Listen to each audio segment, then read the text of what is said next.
Well,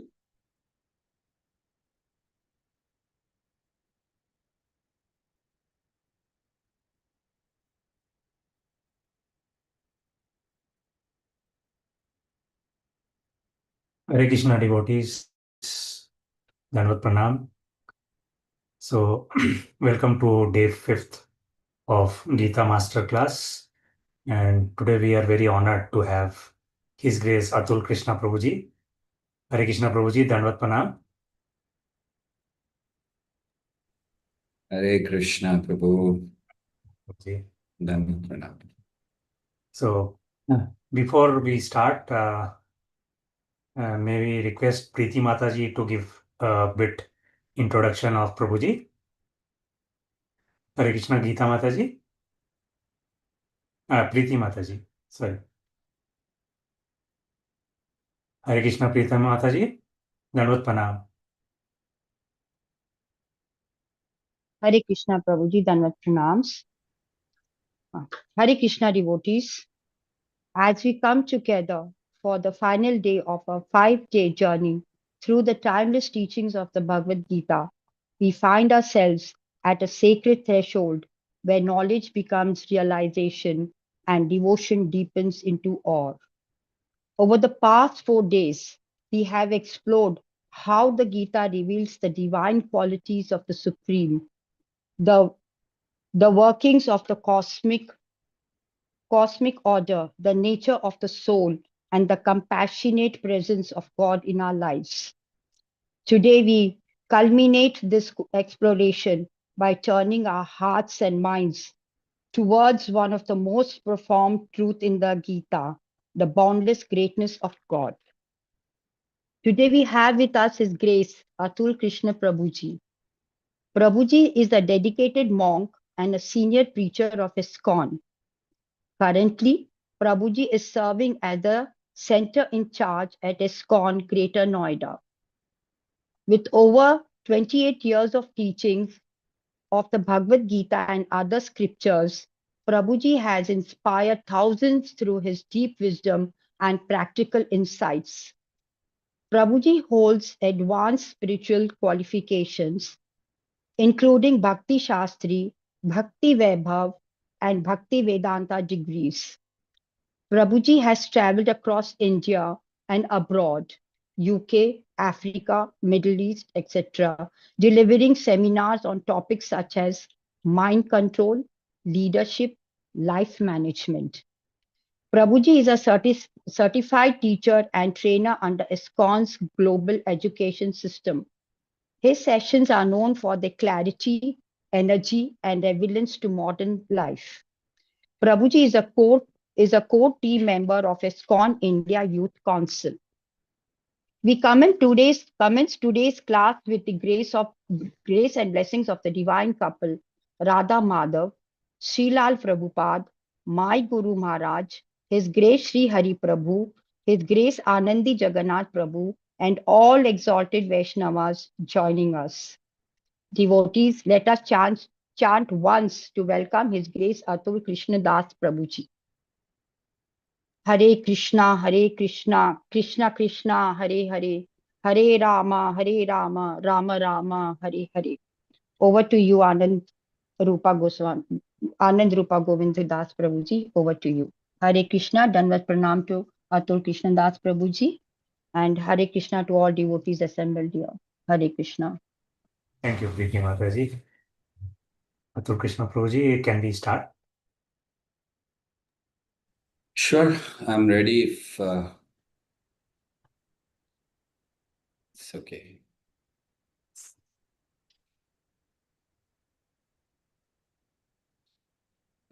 Before I start, I just wanted to ask, do you have a rule that everyone will keep the videos off compulsorily? Is that a rule you follow here? Or Prabhuji, we prefer if the video is on for everybody. If that is possible, then it is very good. no, I'm asking because I'm saying all the videos are off. I thought you have made a rule that people will keep videos off. No, Prabhuji. No, okay. So if there's not a rule, then those of you who can keep your videos on, I'll be very happy. It's nice to speak to devotees rather than to the camera. So requesting all of you, if you can, please on your cameras, on your videos.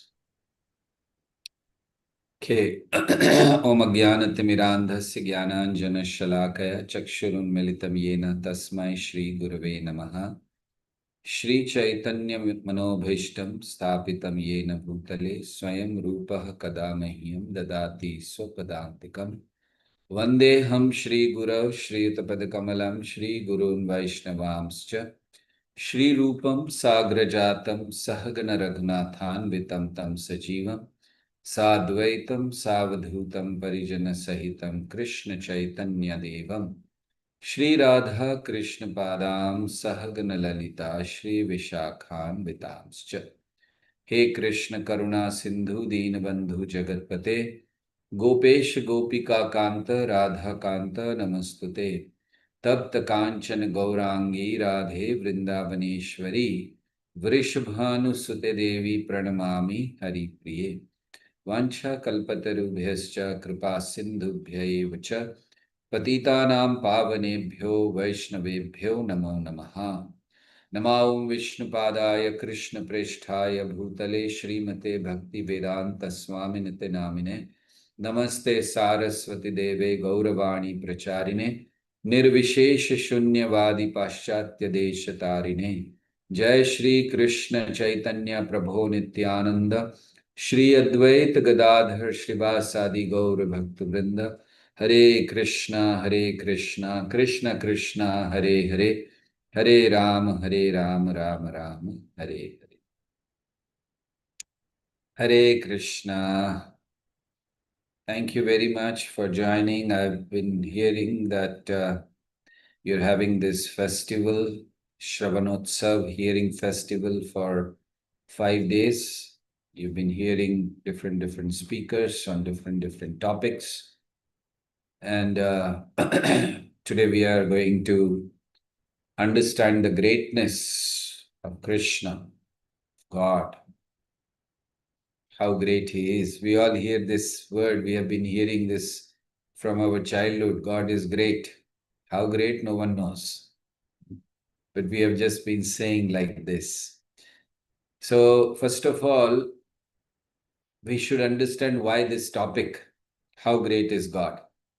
What is the need of this topic for us to understand? Understanding the greatness of God helps us develop a proper perspective of His majesty. So when you understand how great the God is, that is why when we read Srimad Bhagavatam, we first have to understand His greatness before we go to His sweetness in 10th canto. So it helps us develop a proper perspective of His majesty. And it also reminds us that He is above all and worthy of our worship and adoration. That's the word, no, Lord. Why should we worship Him unless we understand His greatness? At the same time, recognizing God's greatness also humbles us, makes us very humble as we realize our own limitations and we realize the need to rely on Him for everything. There are people who says, I don't need God in my life. But they should read Bhagavad Gita. Because in Gita, Krishna says, you cannot even digest your food without His energy, without His mercy, without His powers. So we have to rely on Him completely. Once we understand His greatness, it actually allows us to understand our limitations. It also encourages us to approach Him with awe and reverence. And ultimately, it allows us to love Him. Devotional life, bhakti, is not being afraid of God. Like many places when you get some biodata of some person, especially when you're getting married, and then you get some biodata of a person, and it's written about the mother, she's a God-fearing lady. We write like this, right? And people take pride in writing like this, God-fearing lady. Why should we fear God? We should be God-loving person, not God-fearing person. So, because many times when people come to Krishna, people come to God, why do they come? What are the reasons? The first reason for people to come to God is to fulfill their desires. We have so many desires. Oh, Krishna, I want this. Krishna, I want that. That's why we come. The second reason is because of fear. We are very fearful, and we feel that, okay, if I don't go to God, something will happen, so let's go to God. That's a fear factor. Third reason is person goes to God out of a sense of duty. Okay, my father was going, everyone in my family is going, let me also go. Out of a sense of duty. Very rare that people come to Krishna out of love. So when you understand his greatness in reality, then it allows us to love him. So that is why understanding his greatness is a very important thing. And the word great, it shows various meanings for God. One is it describes that God is having a superior character quality. Sometimes it indicates that God is unsurpassed. Nobody can be compared to him. He has great power. He can save everyone. Or sometimes that he's so great that he's above all, nobody is equal to him. Or he's so great because he created everything. So whatever exists is actually creation, and he is the creator. So he's beyond all this. He's bigger. He cannot be confined by time or space. All these things we discuss when we talk about his greatness. Yes, definitely. But is that the real greatness of God? Let us try to understand in today's seminar that what is real greatness. Yes, there is greatness of God in creation. Like, when you look up in the sky and see the vastness of the sky, universe, and so many things, we are reminded of God's greatness. There are countless stars, galaxies, and so many other things. When you go to Srimad Bhagavatam, start understanding this cosmology, you become bewildered. Even after reading it, you don't understand. Just imagine how he might have created it. So yes, that is definitely the greatness of God when he creates. Or when you look at the life, the complexities of life. See, just a flower. What kind of colors have been given in that? A small creature. Krishna creates everything so perfectly, even a mosquito. For us to fly the planes, it requires so much of headache. Krishna has, mosquitoes flying everywhere. And if they need fueling, that also system is there. Go to the humans, sit down there and just do the fueling and go back.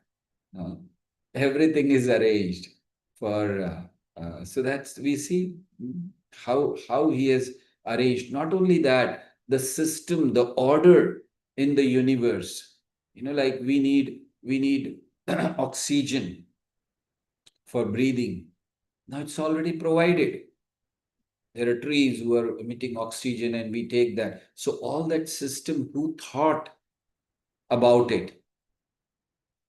One time I was giving a class in a college, and one student asked me that, I see that you don't respect scientists.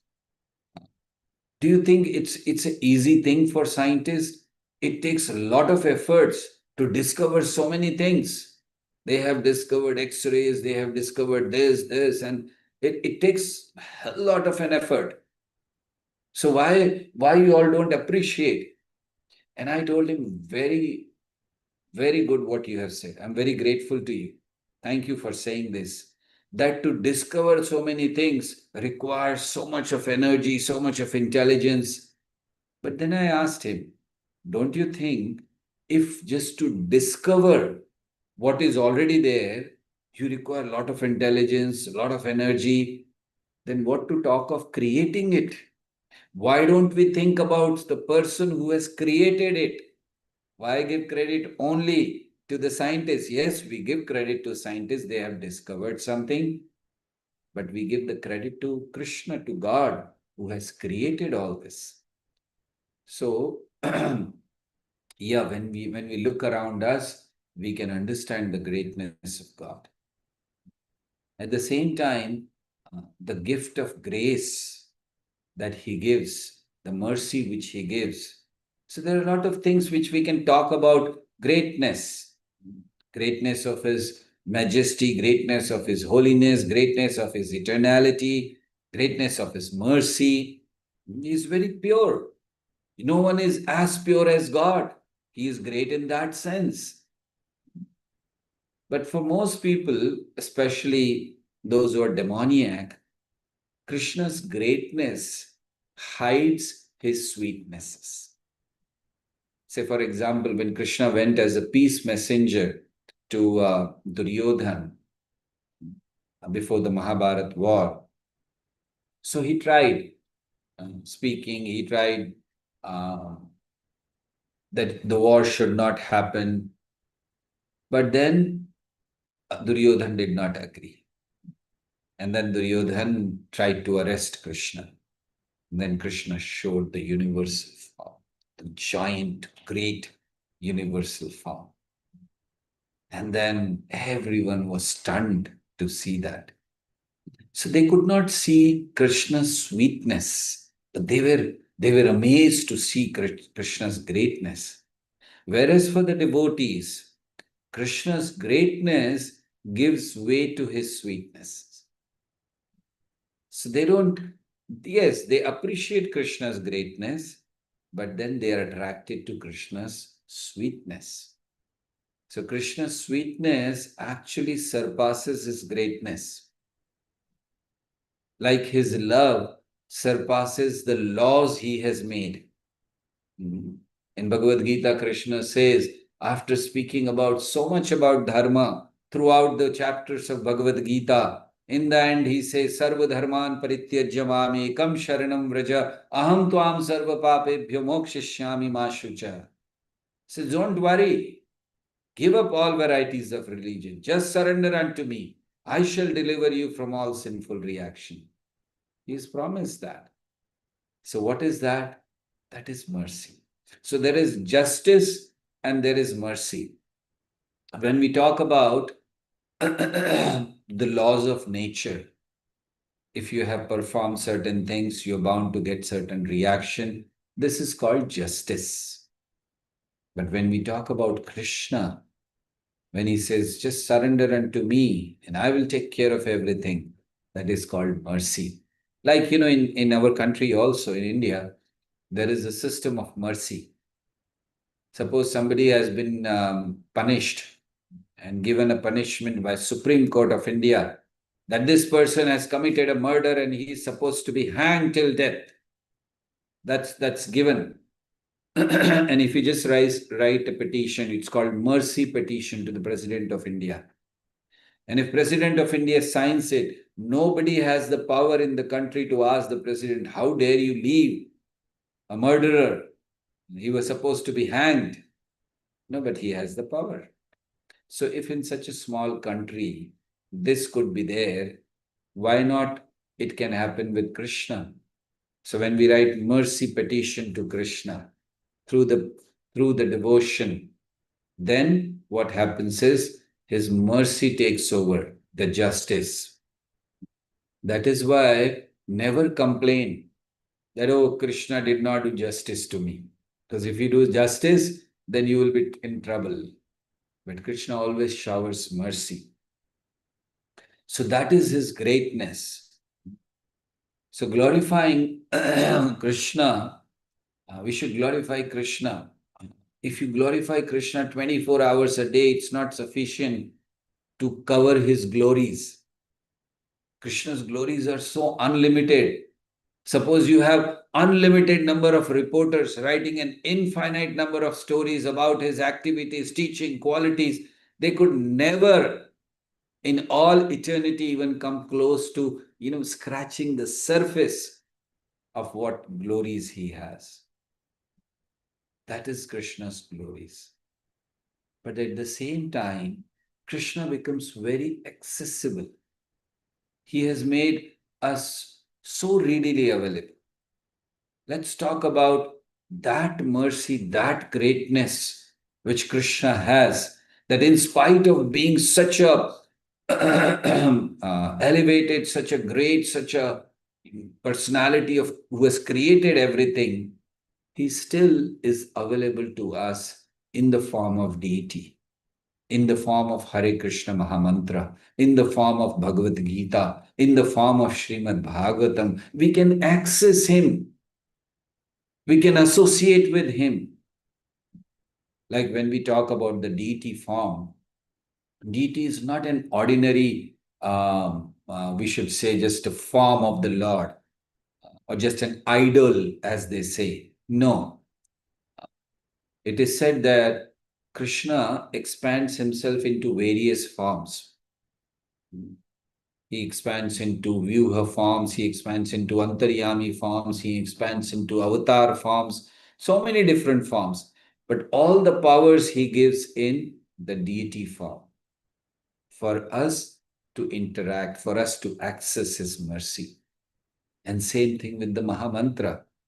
It is said, Nama Chintamani Krishna, Chaitanya Rasa Vigraha, Nitya Mukto. It is non-different from Krishna. Abhinnatvam Nama Naminaha. That is the name of Krishna. And he has given all the powers, Nam Namakari Bahuda Nija Sarva Shakti, all the powers in that.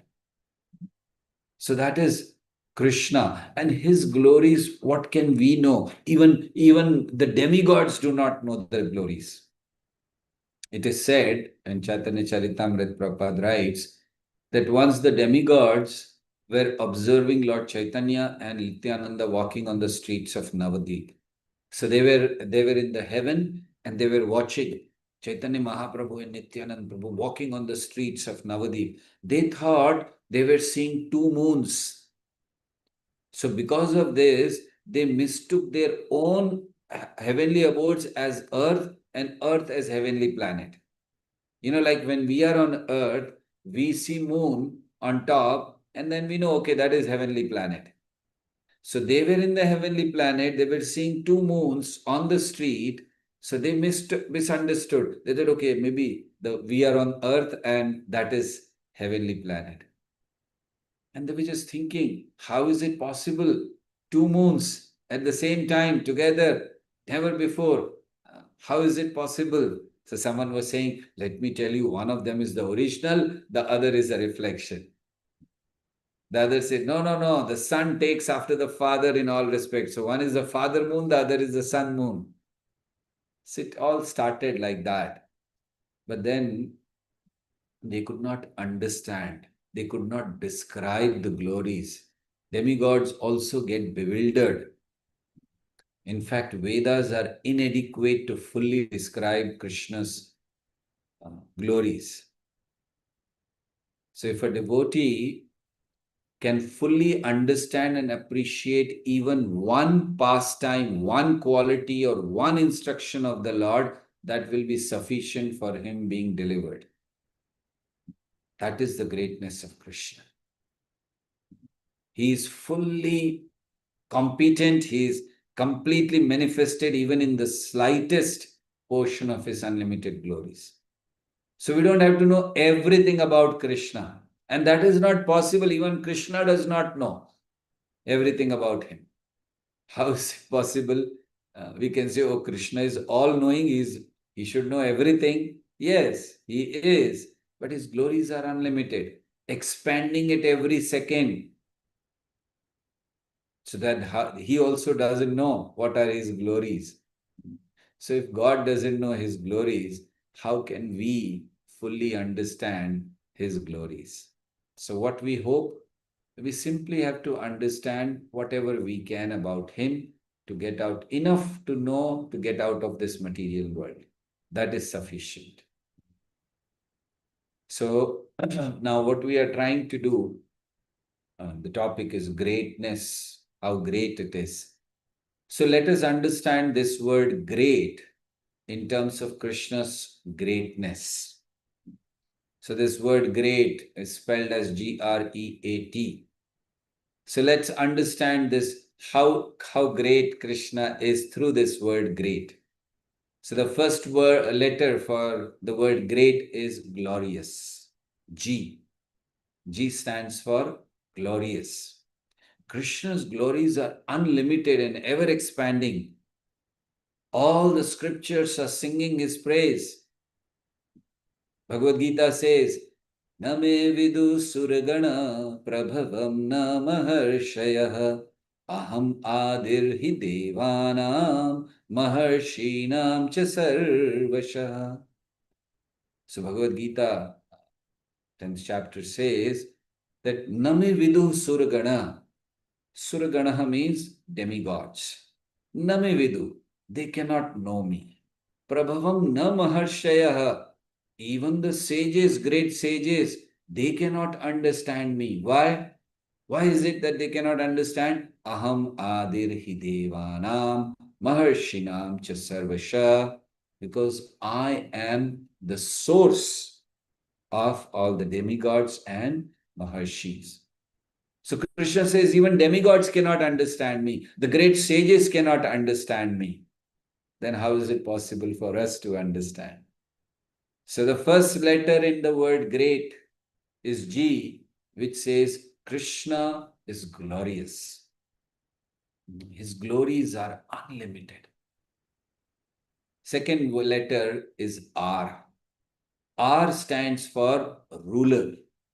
He is the ruler of all worlds. He is the supreme controller. Ishvara Parama Krishna Satchidananda Vigraha. So he is the ruler of everything. Everything is controlled by him. As he says in Bhagavad Gita, Mattah partaram nanyat kinchidasti dhananjaya mai sarvamidam protam sutre manigana iva. So nothing is superior to me. Mattah parataram na anyat kinchidasti dhananjaya. So there is nothing superior to him. He is the supreme controller. That is why he's called Ishvara. We are also controllers. We are small controllers. But Krishna is the supreme controller. Like we control, say, a person is in the family, he controls a family. Or you may be a leader of the society, you may control the society. You may be a leader of the nation, you may control a nation. But in Krishna is the supreme controller, Ishvaraha Paramah Krishna. And that is for R.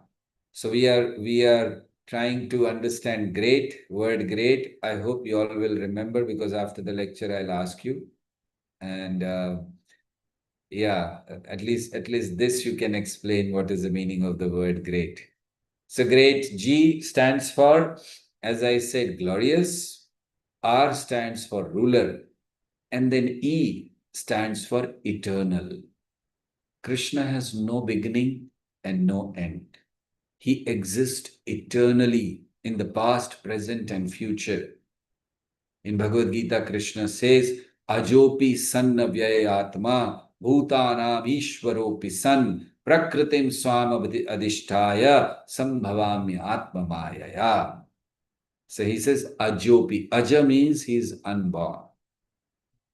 He appears on his own will, Atma Mayaya.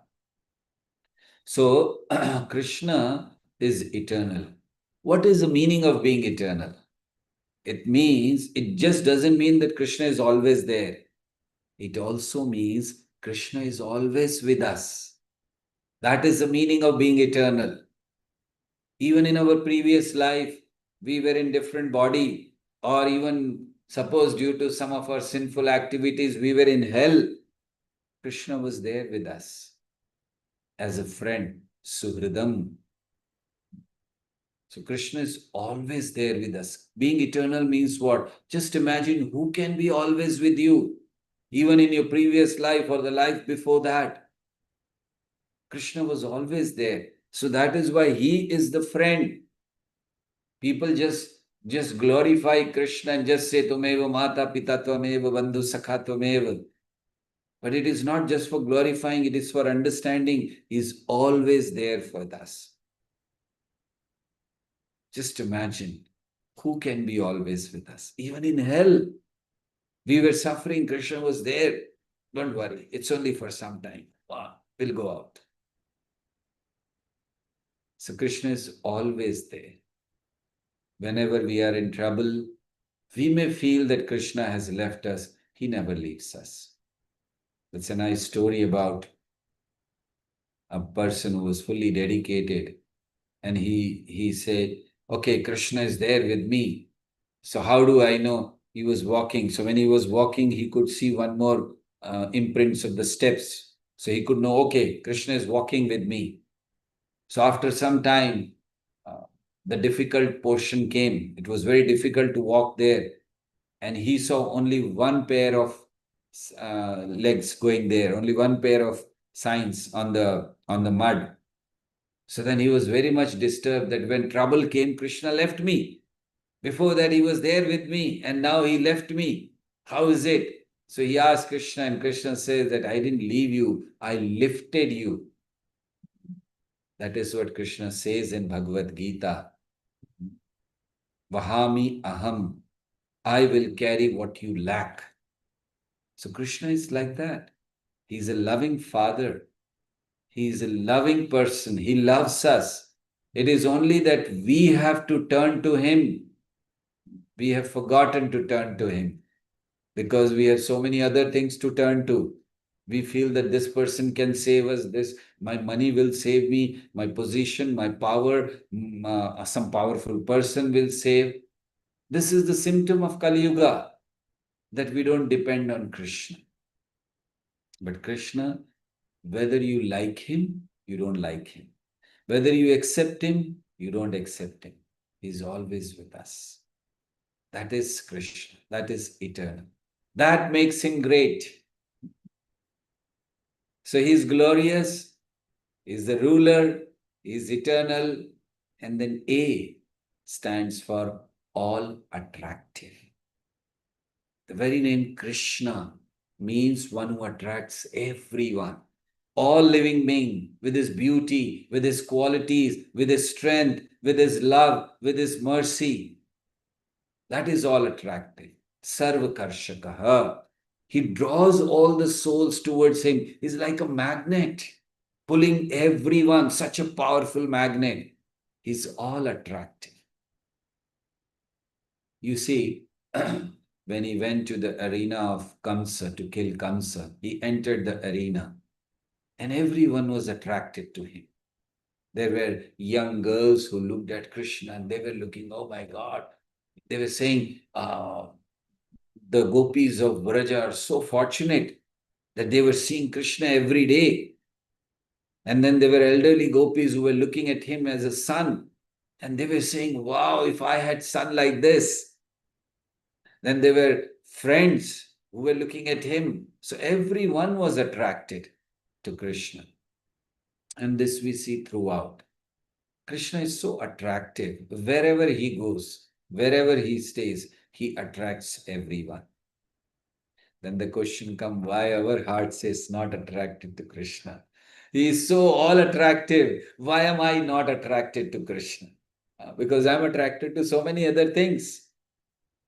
If given a choice, you were told, okay, you have a program, you have a class at 7 o'clock, you have to attend. Some person will be speaking on Bhagavad Gita. And the choice is, you can join some other program where we are going to have a party, and then after the party, each of you will be given 1 crore rupees. So where will you go? I know there is no question of thinking. You'll go to the party, obviously.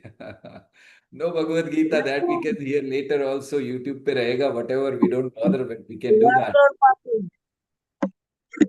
But this is what we all think. So why we are attracted? I request all of you to please keep your audios on mute. Don't unmute in between the class. So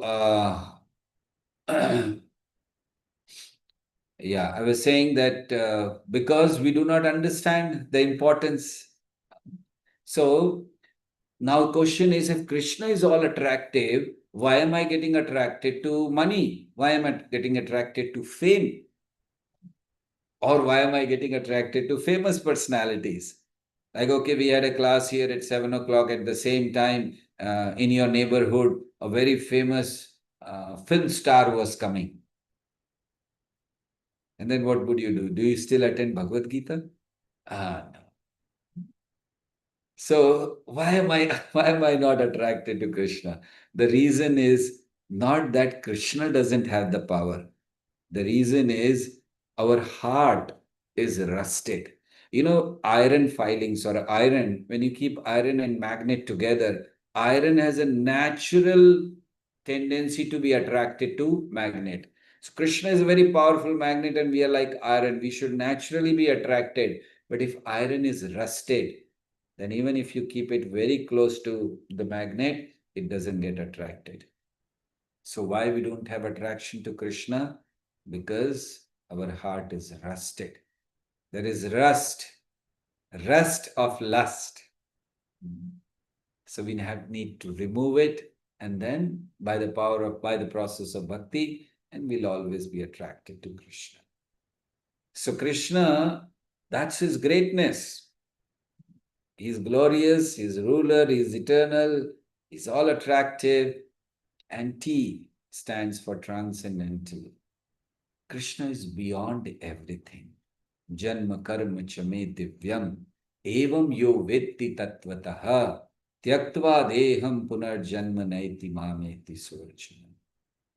Krishna says, just by knowing this, that my birth, my activities are transcendental, one can be liberated. Janma karma chame divyam evam yo vetti tattvataha tyaktva deham punarjanma naiti. You don't have to take birth again. So that is Krishna. He's glorious, he's a ruler, he's eternal, he's all attractive, and he's transcendental. Transcendental means he's beyond this material world. Still, he comes to this material world, not because he needs something. Don't think that he's not getting something to eat there in the spiritual world. And so, he's coming here begging you, okay, can you prepare some bhoga for me? And please, I will have it. No, he doesn't need to. Why should he come to a place where people don't want him? There are people, if you do some kirtan, then they'll file a case. And then there'll be a ruling, okay, you can't do kirtan. Prabhupada was speaking in a lecture. There was problem going on in our Jihu temple initially when Prabhupada was there. They were not aligned. And so Prabhupada says in a lecture that whenever there is kirtan, Krishna has come. Prabhupada says this, Krishna has come to sit here, but you don't want him to sit here. Whenever we do kirtan, you go and complain in police that kirtan is nuisance. So, Krishna is transcendental, beyond all these things. And he can take us beyond this material world. That is the benefit. See, if we are talking of the qualities of Krishna, what is the use? Krishna may be transcendental, Krishna may be glorious, Krishna may be ruler of all the world, he may be eternal. What is the use to us? Of all his qualities, of all his opulences, there is one opulence which is the basis of all the opulence, without which nothing has value, and that is called mercy. Krishna is made up of mercy. If we say like this, there is nothing wrong. It's made up of mercy. So what he gives is only mercy. And being transcendental means mercifully he can take us beyond. We are saying Janma Karma Chame Divyam. That is Krishna's Janma Karma, not our Janma Karma. Our Janma Karma are not Divyam, right?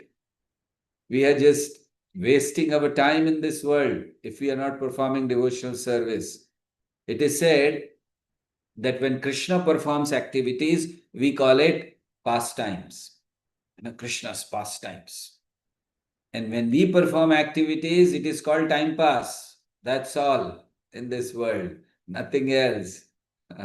It is not our pastime. Don't think we are doing a pastime here. We are just doing time pass. So we should engage ourselves in Krishna's devotion, and he can take us beyond this material world. What is this material world where we have to go on suffering? Shankaracharya says, Punarapi Jananam, Punarapi Maranam, Punarapi Janani, Jatare Shayanam, Iha Sansare Bahudustare, Kripya Pahi Pari Murare. He says, this world is not a place to live. Again and again you have to take birth. We have forgotten, all of us have forgotten the misery of this birth which we have taken. You see, when the child is born, we celebrate, right? But the child is crying. When the child is born, he cries, and if he doesn't cry, he is hit. He's slapped. Okay, come on, cry. And when he cries, then he says, yes, welcome to the material world. So this is the world where we are in. And there is so much suffering. In Srimad Bhagavatam, it is explained when the child is in the womb of the mother, he suffers like anything. And then he sees God, he sees Krishna, and he pleads, he prays to Krishna, please take me out. I promise I will never take birth again. This is the promise which we all have given to Krishna. That I promise I will never take birth again. I will perform your bhakti and go back home, back to Godhead. Please, please, please take me out. There's a very nice bhajan which Bhaktivinoda Thakur has written. And he puts in this whole thing in a nice bhajan he has put. Janani jathare chilam jakhana Bisham bandhan pashe एक बार प्रभु देखा दिया मोरे. So he says, in the womb of the mother, Vishama Bandhan Pashe, I was tied up. Ek baar Prabhu dekha diya more. You came once, Krishna, and I promised you. But then what happened? He says, Janam hailo podi maya jale Sansar lagilo bhala. That I took birth, and then there was this illusion all around, and this world started looking very nice, wonderful world. I don't have to do worship. I can stay here. Jeena yahan, marna yahan, iske siva jana kahan. No? So Krishna is someone who can take beyond this material world. So now, understanding the greatness of Krishna, we know great, how with the word great, what is our responsibility? Now we know, okay, Krishna is great, he has this qualities, everything. What is our responsibility? Our responsibility is to become great. Krishna is great, our responsibility is to become great. Let us try to understand how we can become great. Again, the same word we will use, great, G-R-E-A-T. We used for Krishna. Now what is our responsibility? We should become great. How we can become great? G stands for gratefulness. So when you are a devotee, when you're trying to worship Krishna, first thing you should develop, if you really want to become great, a devotee doesn't become great by the power of money he has, by the power of influence he has, by the power of followers he has. That's why Mahaprabhu says, na dhanam, na janam, na sundarim kavitam va jagadish kamaye. So how does a devotee becomes great? How can we become great? Understanding Krishna's greatness, first G, grateful. Always acknowledge Krishna's mercy in every situation. Remain thankful in every situation. Krishna, whatever you have given me is for my purification, good or bad. And this is what Brahmaji explains in Srimad Bhagavatam when he prays to Krishna and he says, Tatte nukampam susamikshamano Bhunjanevatmakritam vipakam Hridvagvapurбhi vidadhan namaste Jivetayo mukti pade sadaibha. Brahmaji says that one who understands tattenu kampam, whatever it is a mercy of the Lord. And he is very grateful. Tattenu kampam susamikshmano bhunjan evatma kritam vipakam hridvag vapurabhi vidadhan namaste. He always offers gratitude to God, gratitude to Krishna, that whatever you have given, good or bad, this is your mercy. That is the mood one has to develop. Because one time Srila Prabhupada was Prabhupada's disciple, one of Prabhupada's disciples. He was cutting vegetable for the Lord. And his finger got cut.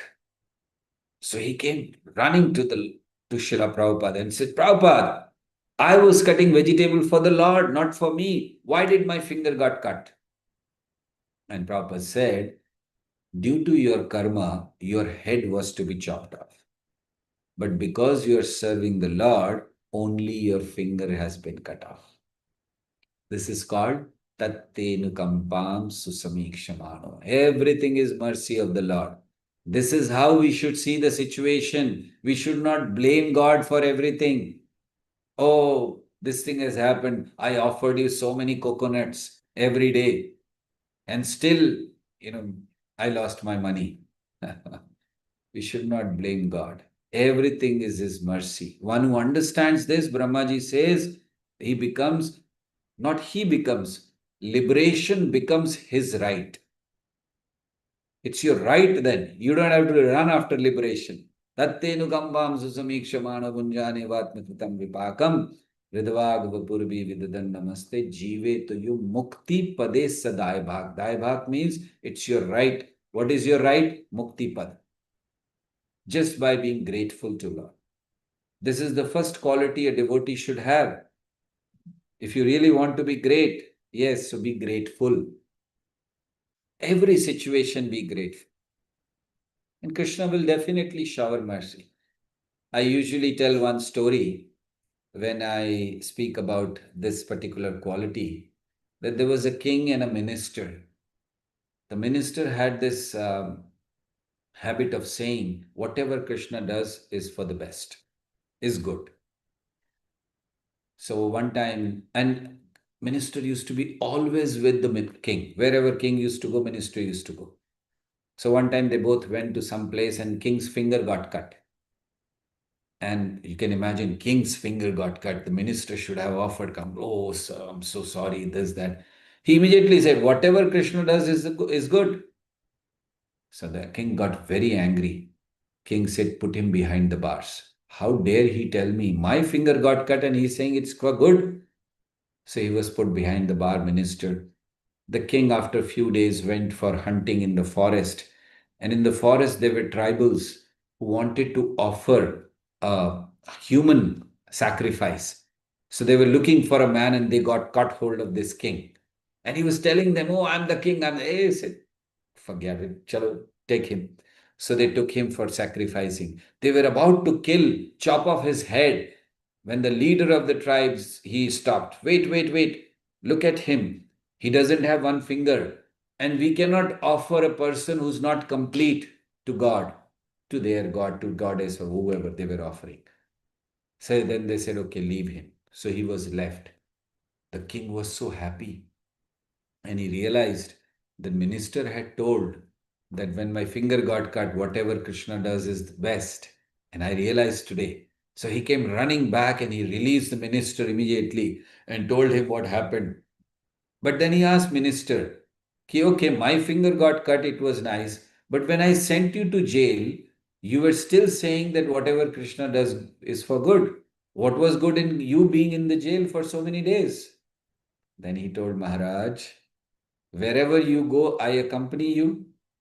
If I was not in jail today, I would be with you. Your finger is not there, my finger is there. They would have chopped off my head. So I am saved because I was in the prison house.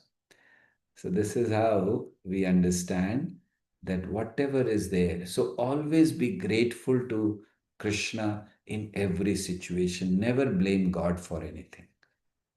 Because whatever he does is for our purification. If he gives us happiness, very nice. If he gives us miseries, very nice. Don't blame God for anything. So that is the first G, first letter in becoming great. Second is R. Okay, we are trying to become great. Krishna is great, and we are trying to become great. So be grateful.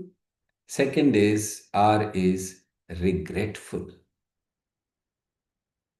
A devotee, one who surrenders, he becomes humble and he repents for his past material activities, whatever he did in the past.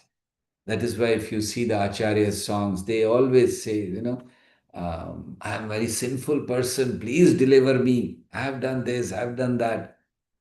So there has to be regret. If there is no regret, you will not progress because you'll think, okay, whatever I did was right. No, there should be regret for our past misdeeds, what we have done. That will make us humble. So we need to be humble and repentance for past material attachments, offenses, sinful life, what we have done. That will help us to go further. That will help us to stop. Unless you have repentance, you will not stop your sinful life. So that is why this regret is very, very important. So we have gratefulness, be thankful to God all the time. In fact, in the gratefulness, in thankfulness, I will say that, if you really want to thank God in every situation, you can start an exercise every day. What you do is go to Krishna every day and or maybe in your book, if you cannot go to Krishna every day, or stand in front of Krishna and thank him for some things. Start thanking, stop asking. Our problem is from our childhood we have been taught, go to temple, stand in front of God, close your eyes, fold your hands and ask something. Isn't it? This is what is going on. So we need to understand that that's not how it will work. We have to stop asking and we have to start thanking the God. That is very important. Just give me a 2 minute here, something I have to switch on.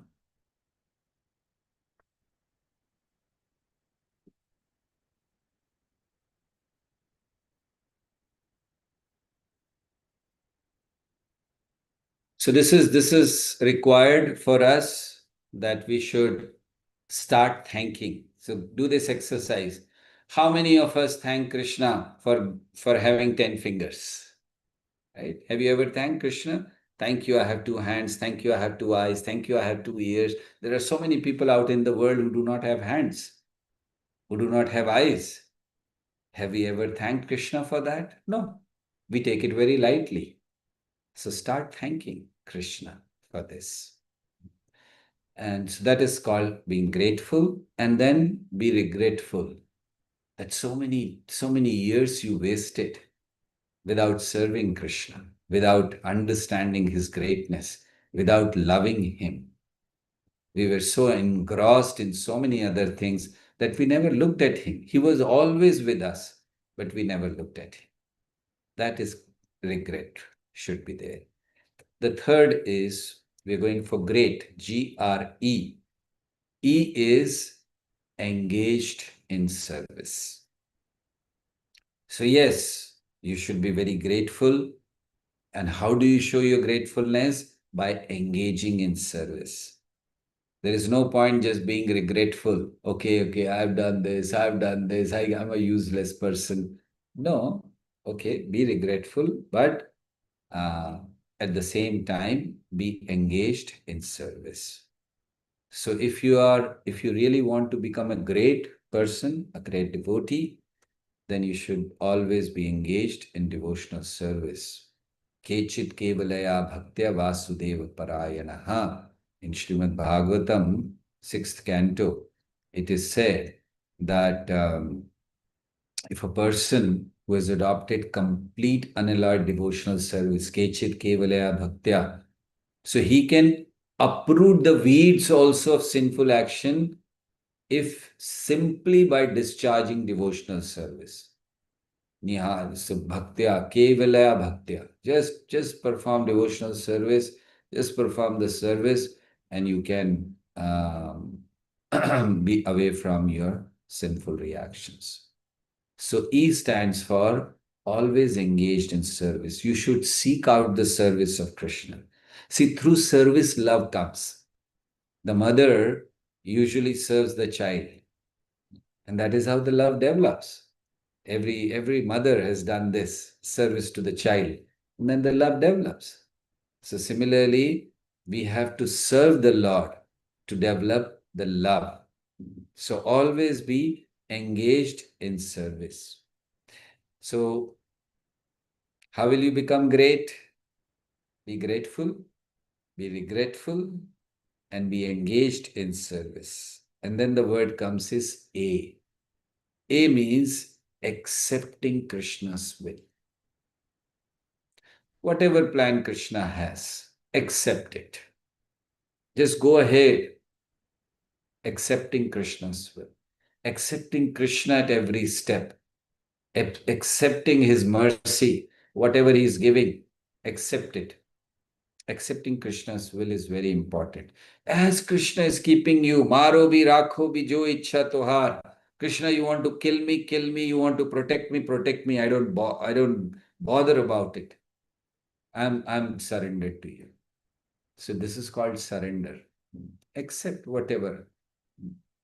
And then that acceptance will bring the next, and that is called trust. The last letter of word great is T, trusting the Lord completely. This is a symptom of surrender. Rakshishyat iti vishwaso goptrupte varanam tatha. So we should have trust in Lord completely. That's called faith. There should not be any doubt, no sanshaya.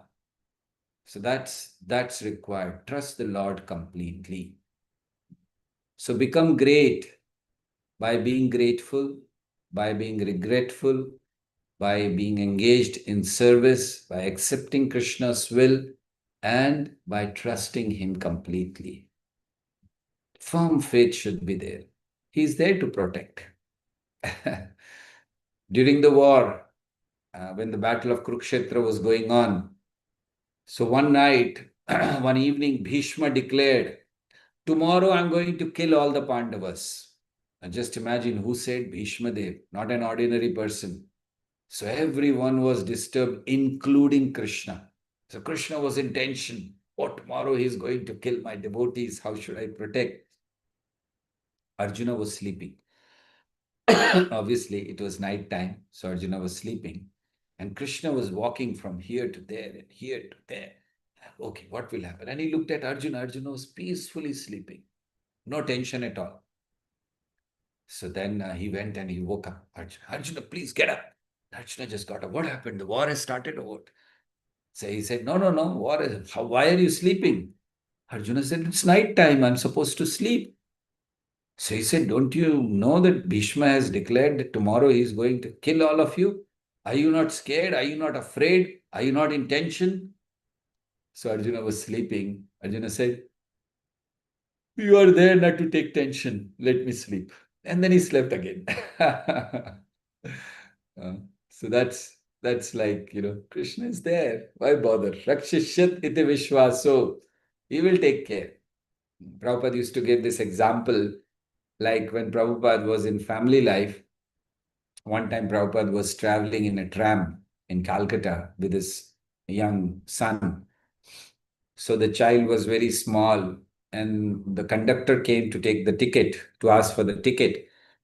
So then purposely, instead of asking the father, that is Prabhupada, he asked the child. Child was very small, and he said, "Hey, come on, give the ticket, give the money to take the ticket." Now the child didn't have any money.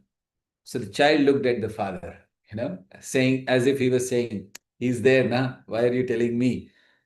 So this is how we should have full faith. When Krishna is there, he'll protect. Why bother so much? So that is how Krishna is great, and we should also become great by developing this quality. And we should understand that the real greatness of Krishna is that in spite of being so great, he becomes subordinate to his devotees. He was ready to drive the chariot of Arjuna. And what a way he became a driver. There is a description in Mahabharata. The day the armies were going from palace to the ground for fighting, this was on Kartik Purnima. The army started going. The fight was started only on Gita Jayanti day. But Kartik Purnima, they started moving. So everyone was waiting from in the Pandava side, everyone was there and they were waiting for Arjuna, because Arjuna, everyone knows he's the hero. We are going to win the war because of him. Even Krishna was waiting because driver has to wait. Uh, Krishna was waiting and Arjuna came. So Arjuna came, everyone, glorified him. And then he wanted to climb on the chariot and there was nothing to climb. And can you believe what Krishna did? Krishna had his hands like this, holding it like this. Arjuna, okay, you put your legs here and then climb on the top. That is Krishna. So that is his greatness. That he's so great. He has created the material world. He's glorious. He's so many things we have discussed about him. He's eternal. He's ruler and this and that. But he becomes subordinate to his devotees. When he was very young, his father Nanda Maharaj used to tell him, "Go and get my chappals, go and get my slippers." And then he'll go. He was very small. He'll go running and then he'll lift them. And he was not able to, very small. So he'll put them on his head. And the Maharaj slippers, he'll put them on his head and he'll try to get it slowly like that. That is greatness of Krishna. When gopis used to tell him that, okay, Krishna, we are going to give you one sweet, one, not even one, half a sweet, but you'll have to dance for it. Krishna used to dance. Can you believe it? Krishna, who makes the entire world dance, and he's dancing just for half a sweet. That is his greatness. He stands in your house as a deity, and then if you have deity in your house, sometimes you offer at 2 o'clock, sometimes you offer at 5 o'clock, sometimes you offer at 8 o'clock, whatever time, and he's just waiting. That is his greatness. So his greatness is definitely that he is a creator, he is a controller, he is the enjoyer. But his real greatness is that in spite of being so great, he becomes subordinate to his devotee. He takes orders from his devotees. When Rajasuya Yajna was being performed, everyone had got some seva, some service. So Krishna came to Yudhishthir. "Hey Yudhishthir, you didn't give me any service. Everyone, Duryodhan has service, Bhishmadev has service. I don't have service." And Yudhishthir folded his hand. He said, "Prabhu, what can I give you service?" He said, "No, I want to do some service." "Okay, you choose service, what you want." And do you know what service Krishna took in Rajasuya Yajna? Duryodhan had service. He had to collect all the gifts. So Duryodhan was collecting all the gifts. And some others have other service, taking care of the guests, this, that. What was the service of Krishna in Rajasuya Yajna, where sages from entire universe were supposed to come? His service was, he took the service that he was standing at the gate and washing the feet of the Brahmanas who were coming for the sacrifice. Can you believe? Krishna, the Supreme Personality of Godhead. Aham sarvasya prabhava mattah partaram nanyat. We have just heard all this.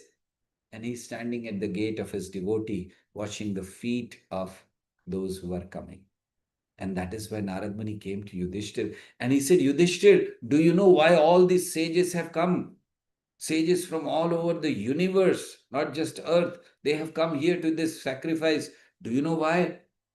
Yudhishthir said, yes, I know why. Why? Yudhishthir said, they have come to see Krishna. And Narad said, you are wrong. They have not come to see Krishna. They have come to see you. And Yudhishthir said, why me? Who am I? Krishna is the Supreme Personality. They have come to see him. He said, no. Narad said, they have come to see you because they want to see who is this person on whose door the Supreme Personality is standing and washing the feet of the visitors. Must be a very great person. That is Krishna. That is the greatness of Krishna, and that is his love for his devotees. So we can easily surrender to such a great person. We just heard his greatness. His greatness is not in creating the world, but his greatness is becoming so humble. So we can easily surrender to Krishna by chanting his holy names, which reveals both his greatness and his sweetness. The holy name has a great power that even nuclear weapons don't have. The power to destroy all our negative habits and tendencies. And the holy name is so sweet that you can go on with thousands of mouths, you can go on relishing it. And holy name softens our hearts and redirect our love to Krishna. When our heart becomes soft with love for Krishna, soft like butter. See, Krishna is known as Makhan Chor, butter thief. He's not known as paneer thief or a cheese thief or egg thief. It's a butter thief. Why? It has to be very soft. So when you make your heart very soft like butter, Krishna will come and steal it. That should be our prayer, that Krishna, please come and steal my heart. So let us apply ourselves fully to understanding Krishna's greatness by hearing about him, serving him with love, and this sincere endeavor will qualify us to be the recipient of special mercy and enable us to go back home, back to Godhead. Thank you very much. Hare Krishna, Krishna Krishna, Hare Hare, Hare Ram, Ram Ram, Hare Hare. Hare Krishna. Are there any questions or comments? Any of you would like to ask something? All of you, the great devotees. And of course, I would like to hear the how great Krishna is and how great the devotee is. Okay, any questions or comments? Hare Krishna Prabhuji. GREAT for the Krishna one and GREAT for Krishna for the Bhakt. So what for the T stands for the Krishna side? Just 1 minute. Let me know who's speaking. I can't see the person. I can't. Manjula Mataji is speaking. Sorry? Yes, Prabhuji. Manjula Mataji. Okay, yes, please. Go on. Great. One great Krishna and one great is a Bhakt we are applying. What does the T stands for the Krishna side? Transcendental. Okay. Thank you. Thank you. Hare Krishna Prabhuji, Dhanvat Pranam. It's me, Nitya. Yes. Prabhuji, I just have a very small confusion. That is from childhood, our parents have brought us up telling that if you do any wrong, God will punish us, Krishna will punish us. Like that, they have brought up. It is like a kind of fear only we have been raised. I have seen in my family only the situations where when my uncle was leading a very sinful life and now he's in stroke and he's like bedbound.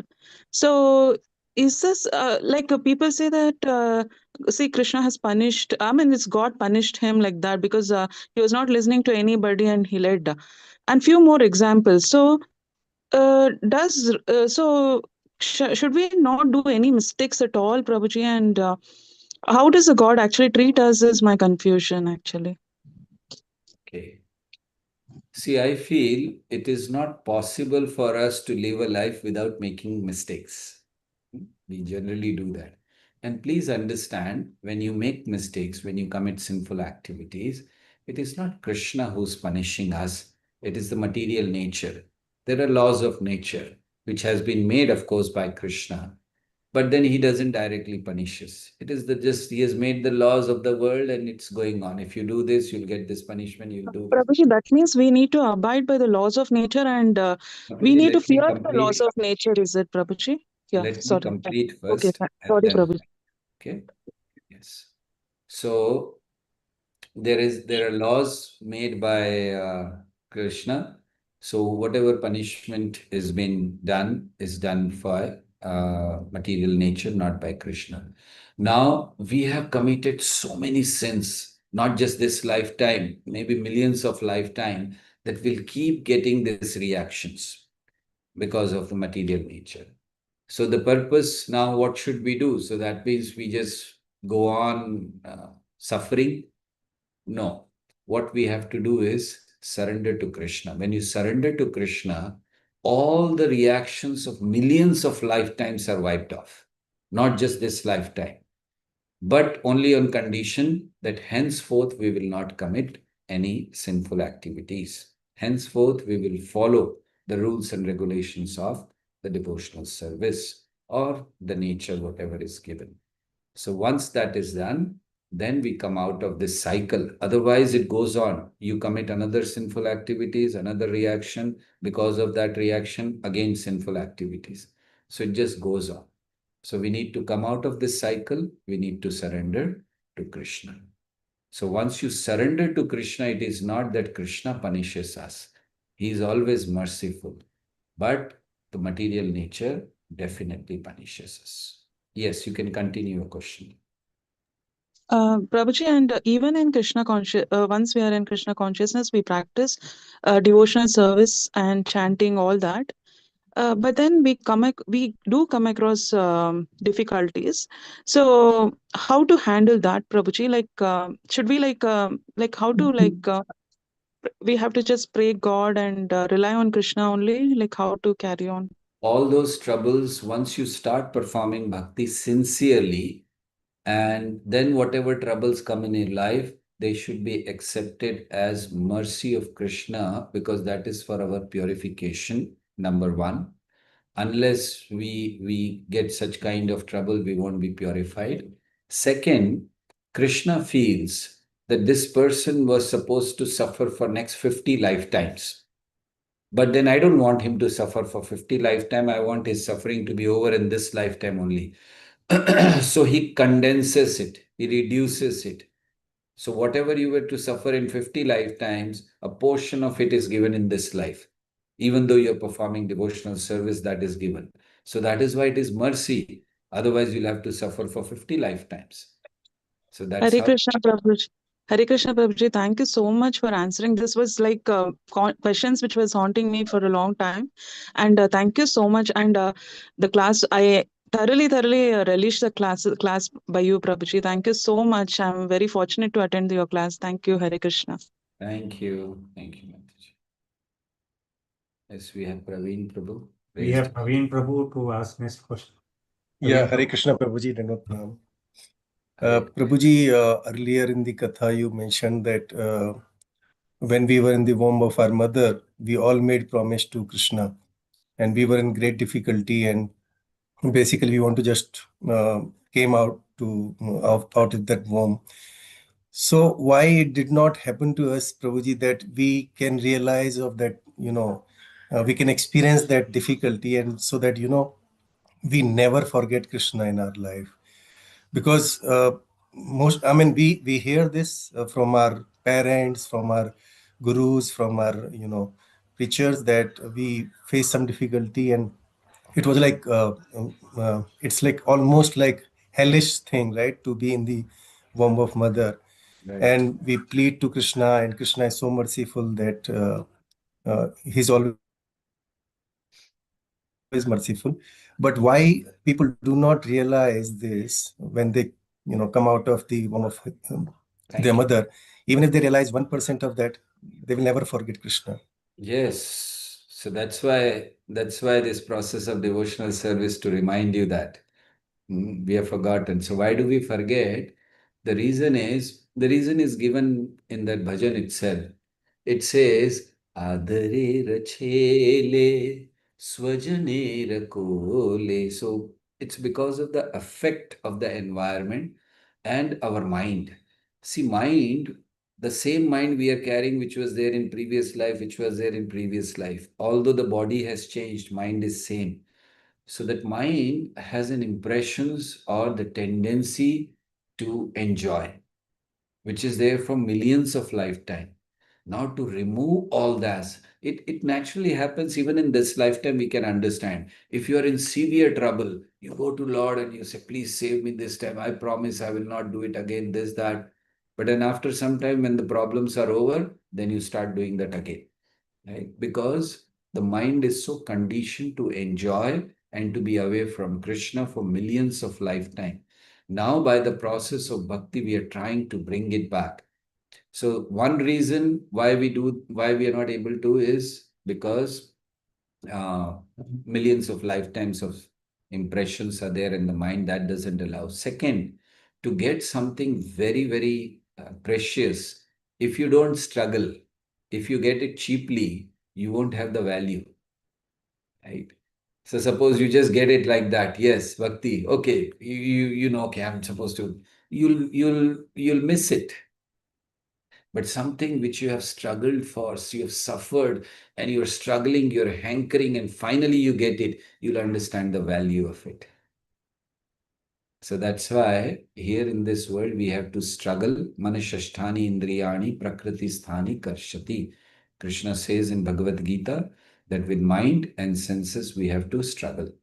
And this struggle will go on till we are alive. So we have to be very, very careful. We cannot be careless. And that we continue to serve the Lord properly throughout our life. And then at the end of life, we'll definitely see Krishna and go back home, back to Godhead. Okay. Thank you so much, Prabhuji. Lovely explanation. Thank you for enlightening us. Hare Krishna. Hare Krishna. Okay. I think we are 3 minutes past our allotted time. It was 8:15. It's already 8:18. Hare Krishna Prabhuji, Dandavat Pranam. Hare Krishna. Hare Krishna, Dandavat Prabhuji. Thank you, Prabhuji. Hare Krishna, Dandavat Pranam. Thank you. Thank you very much to all of you for hearing. And I'm grateful that I could serve all of you. Hare Krishna Prabhuji, Dandavat Hare Pranam. Krishna Prabhuji. Hare Hare Krishna. Prabhu, Dandavat Pranam. Thank you very much. Hare Krishna Prabhuji, Dandavat Pranam. Thank you very much. Thank you, Prabhuji. Thank you, Dandavat Pranam. Thank you. Hare Anand, Krishna Govind Prabhuji, Prabhu, is Dandavat it okay if Pranam. I leave or? Yeah, sure, Prabhu. Thank you so much for this wonderful session. Devotees, can I request one time chanting Hare Krishna Mahamantra by thanking Prabhuji? Hare Krishna, Hare Hare Krishna, Krishna, Krishna Krishna, Hare Hare, Rama Rama, Hare Rama, Rama Rama, Hare Hare. Hare Krishna. Hare Krishna, Prabhuji. Dandavat Pranam. Dandavat, thank you very much. Hare Krishna Prabhuji, Dandavat Hare Pranam. Krishna Prabhuji. Hare Krishna. Hare Krishna to all devotees assembled here. Hare Krishna. Hare Krishna, Prabhuji. Hare Krishna, Shri Hari Prabhu. Hare Krishna Prabhu, Dandavat Pranams. Prabhu, you want to conclude? Sure. Okay, Prabhuji. Sure. Hare Krishna devotees, Dandavat Pranams. So first of all, I would like to thank Anukul Keshav Prabhu, the temple president of ISKCON Sheshadripuram, for always supporting us with these initiatives. And I would like to thank Her Grace Vrinda Maharani Mataji for helping us out with this program, scheduling all the speakers. She made the phone calls and she scheduled so many speakers for us, wonderful speakers for us. So I'd like to thank her for that. And we cannot miss thanking late His Grace Anadi Jagannath Prabhu, because of which we are all able to assemble here and hear this wonderful class. And I would like to thank all the teachers and speakers who gracefully agreed to come and enlighten all of us. And I would like to thank Premai Kunti Mataji and Anandarupa Prabhu and all the volunteers of the other languages who have tirelessly organized this program and very nicely, smoothly conducted this program. So, and last but not the least, thank you to all of you that you all attended this program, and you're encouraging us to create these kind of programs. So thank you so much to all of you. Okay. So, Thank you. yes. So my final point that I would like to say is, we are having morning classes of Bhagavad Gita every day morning 6:45 to 7:30. We have a class of Bhagavad Gita every day, one shloka. So if you are not joining that, please do join us. Okay, that is one. And also every Monday and every Wednesday we are having detailed Bhagavad Gita discussions. So that is like day after tomorrow. So on Monday we'll be having the Bhagavad Gita class from 7 p.m. to 8:30 p.m. where we are discussing Bhagavad Gita in detail. So we are currently doing chapter number 4. So please do come for those classes also. Okay, so I hope you are all in the WhatsApp groups. Are you? May I know if there anybody who is not there in our WhatsApp groups?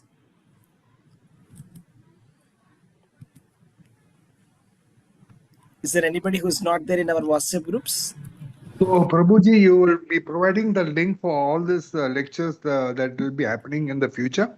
Yes, Prabhu. That's the plan. Oh, So in that WhatsApp group, we will post. I'm in the WhatsApp group, so I will get the link every day, isn't it, Prabhuji? Perfect. I mean, every Yes, time yes. this meeting happens. Okay, Hare Krishna. Thank you. Perfect. So I will be putting in the WhatsApp group devotees. Okay, those who are not in the group, you can also just join. I'm just adding you here. I'm just putting the link here. Just check if you are in this group and putting it inside the chat. Just take a look at your chat. All right.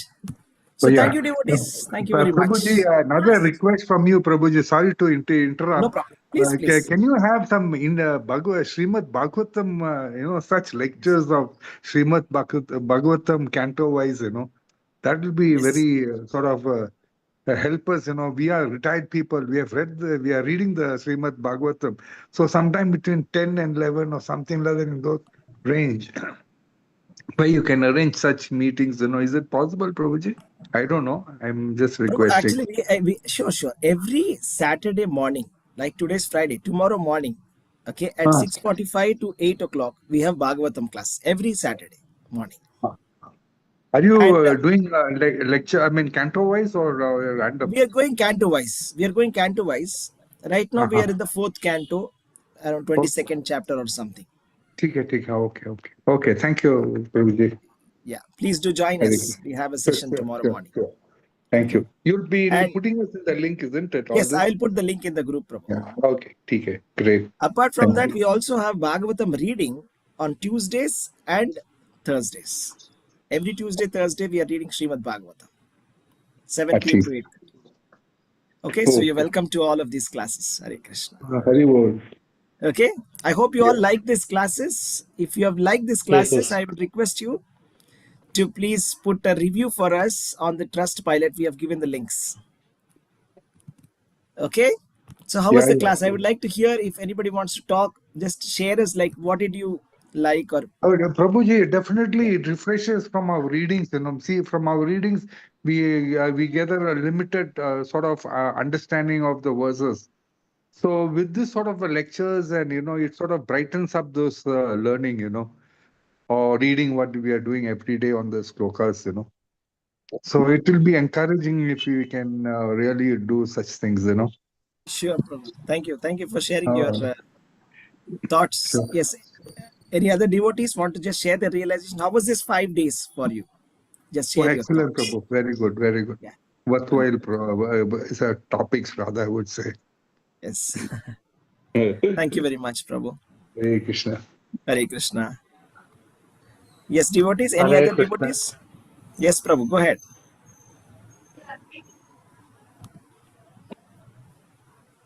Hare Krishna, please go ahead. Hare Krishna, may I, Prabhuji? Yes, please, go ahead, Mataji. Prabhuji, every class was, I would say, I don't want to know comparison, but it was each one was better than the other, or I was looking forward to attend every class, and I'm thankful to Krishna and all of you for I mean giving me this having so much mercy on me and making me fit enough to attend all of them, and I feel so blissful after attending, and definitely it has helped me, and I have a long way to go, and to end this today's class was excellent, Prabhuji. What we are supposed to do to continue our relationship with Krishna, and it was so clear, and it literally brought tears to my eyes, Prabhuji. Thank you so much. This whole package was wonderful. Jai. Wonderful. Thank you so much for Thank you, sharing your Prabhuji. realization. Hare Krishna. Hare Krishna. Hare Krishna. Yes, the next devotee, anybody wants to say something? How was it for you for Hare this last Krishna. 5 days? Hare Krishna, Mataji. Go ahead, please. It was really wonderful, Prabhuji. Every day I was waiting for it to be at 7 o'clock.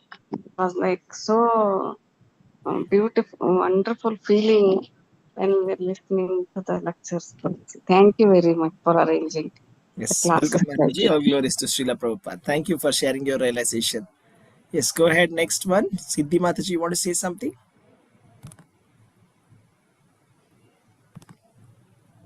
Hare Krishna. Who's going next? Hare Krishna, Prabhuji. Hare Krishna, Prabhu. Prabhuji, these classes like really wonderful, and with the such a scholar, gurujis and preachers, they enlighten us basically in a different way, and this help us increasing our love towards Krishna. That's what is I guess for me this is more important, because each day when we hear their thoughts, they share the reference from Bhagavatam. Even today it was like wonderful katha what Prabhuji shared, and this this is helping in a long way, basically increasing our bhakti towards Krishna and increasing our love towards Krishna. Thank you so much, Prabhuji. Jai. Thank you very much for sharing your realization, Prabhu. Hare Krishna. Anybody else would like to share? Hare Krishna, Prabhuji. Danvat Pranam. Danvat Pranam, Mataji. First of all, let me thank you, Prabhuji, for giving me this opportunity to glorify Vaishnavas. This is the best service one can get. Secondly, Prabhuji, everyday class, this Friday class, there was always something to take back.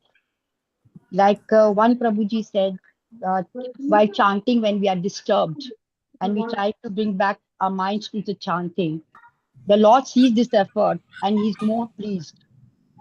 He's more pleased. This is something that really attracted me, Prabhuji. And another thing he said was that our karma is our desires. Our tongue is so sharp that it is a slaughterhouse. Some of the points which the Prabhuji's said, Prabhuji, were so good that it can change your life. And I really relish those points. Even today, like Prabhuji was saying that Krishna's sweetness surpasses his greatness. Wonderful. Awesome. Thank you so much, Mataji. Thank you so much for your wonderful service. Hare Krishna, Mataji. Thank you for sharing your realization. Sorry to interrupt again. Will you be uploading this lecture sessions that we had already, so that at least we can, to our dull-headed souls, we can again recapture some of those points that was mentioned. Although we have written a few points, that could be wonderful if we could share some of the links in the WhatsApp group itself. Sure, Prabhu. Prabhu, we have an LMS called Gita Gyan. Okay, if you actually go to gitagyan.info, the website, I'll put it on the You WhatsApp put it group. up on the WhatsApp so that we can approach it. Yeah, I'll put it there. Yes, and also we're we not- have got a mobile app, Android mobile app. We don't have an iOS at the moment for now. Maybe we'll have one soon, iOS also. But for now, we have Android app. In that also, you can just log in and you'll be able to see if you have Correct, access correct. to the course. Okay. Sure, Prabhu. Yes. Thank you. Very Welcome. good. Hare Krishna. Tirumal Rao Prabhuji, Hare Krishna. Yes, Prabhu. Please stand up. Hare Krishna Prabhu. Hare Krishna Prabhu. Dhanyavad Pranams.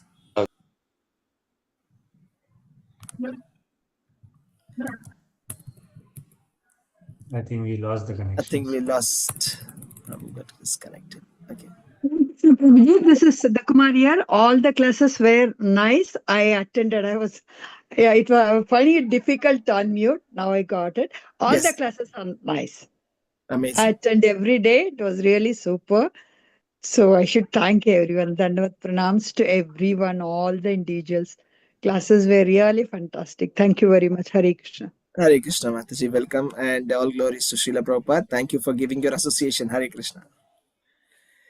All right. Okay, I'm passing it over to Anandarupa Prabhu.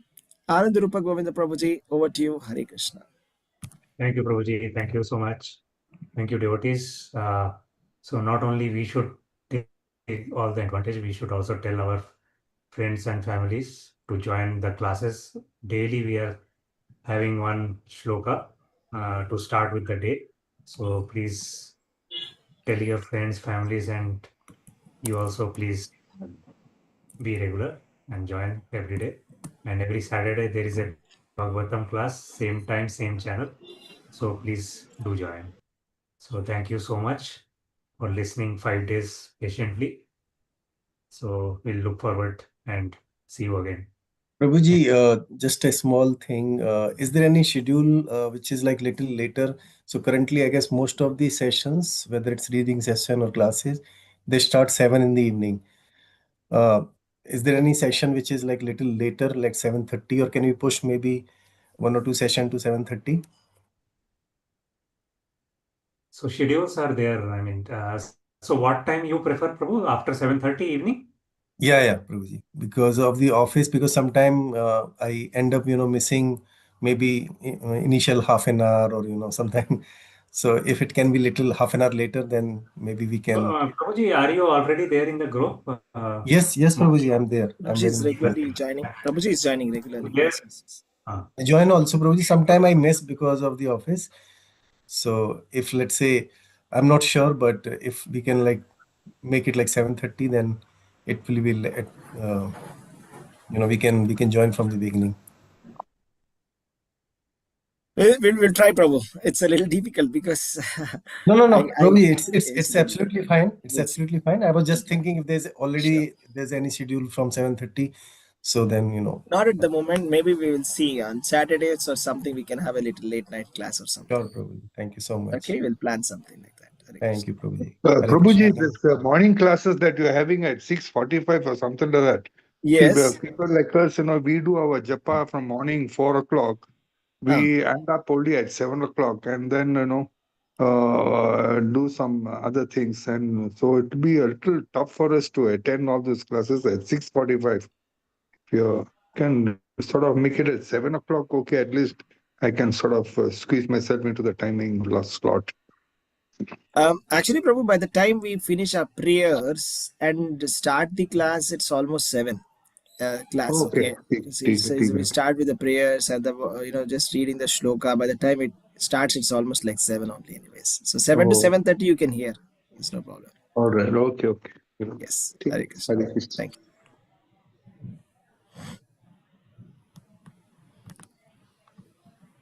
All right. If there is nothing else, then can we end the session here? Yes, Prabhuji. Yeah. Thank you. Hare Krishna, Prabhu. Thank you so much, Prabhuji. Hare Krishna. So we'll chant Hare Krishna Maha Mantra once. Everybody, we'll chant Hare Krishna Maha Mantra and then we'll stop. we'll chant. Three Hare times. Krishna, Hare Hare Krishna, Krishna, Hare Krishna, Krishna Krishna, Hare Hare, Krishna Krishna Hare Hare Hare Rama, Hare Hare Rama, Rama Rama Hare Rama, Rama Hare Hare. Hare Krishna, Hare Krishna Krishna, Hare Krishna, Krishna Krishna Krishna, Krishna Hare Rama, Hare Hare Rama, Rama, Hare Rama Rama, Rama, Rama Rama Rama, Hare Hare Krishna, Hare Krishna Krishna, Hare Krishna Krishna Krishna, Krishna Hare Krishna, Krishna Hare Hare Hare Hare, Rama, Hare Hare Rama, Rama, Hare Rama Rama, Rama. Rama Rama Rama, Hare Hare. Raj Bhagavad Gita ki jai, Srila Prabhupada. Jai. Jai. Hare Krishna Prabhuji. Koti Vaishnavan ki